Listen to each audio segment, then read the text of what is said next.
In today's video, I'm going to teach you how to create Slack reminders. Reminders in Slack are perfect for nudging yourself or your team to follow up on messages, tasks, or announcements without leaving the conversation.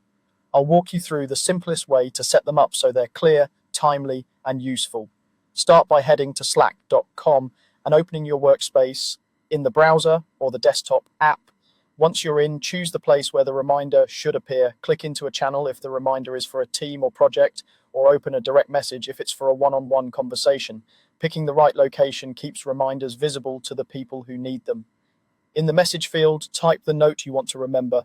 Keep it short and action-oriented, like send the weekly report, review the proposal, or share the meeting recording. Having a clear description makes the reminder straightforward when it pops up later. Next, type remind in the message box. This tells Slack you're creating a reminder. When you do, Slack will offer a reminder composer or suggestions to help you fill out the details.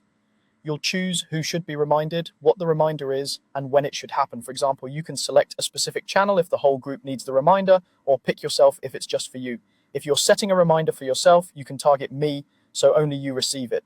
This is great for personal follow-ups or quiet nudges that don't clutter a channel. Then add the timing and the description. Slack understands natural language, so phrases like tomorrow at 9 a.m., next Monday, or in 2 hours work well. Be as specific as you need, including a date and time if the task is time sensitive.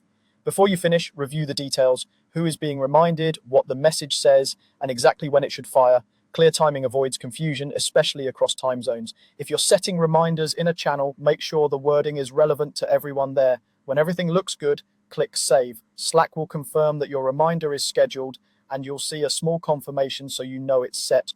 When the time comes, the reminder will appear where you scheduled it, and you can act on it right away. That's all you need to create reliable Slack reminders. Use them to keep work moving, prompt timely updates, and make sure nothing slips through the cracks.